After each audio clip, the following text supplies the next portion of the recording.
Dopo le limitazioni dovute al Covid, Venezia torna a celebrare appieno il Capodanno, in una notte di festeggiamenti che ovviamente avranno il culmine allo scoccare della mezzanotte nel cuore della città.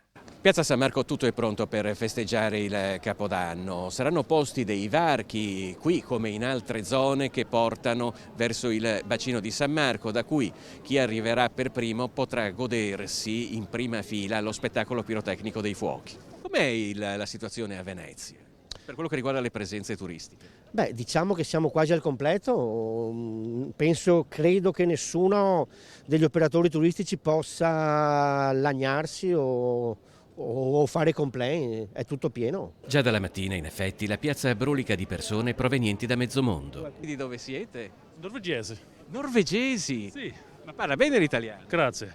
Perché avete deciso di venire a Venezia? Per il Capodanno. Vi piace Venezia? Avete deciso proprio per questo, perché è una città che vi piace? Città, storia, tutto. It's beautiful. It's beautiful. Venezia è bella, è un sogno diventato realtà, dice questa ragazza arrivata dalla Francia col marito.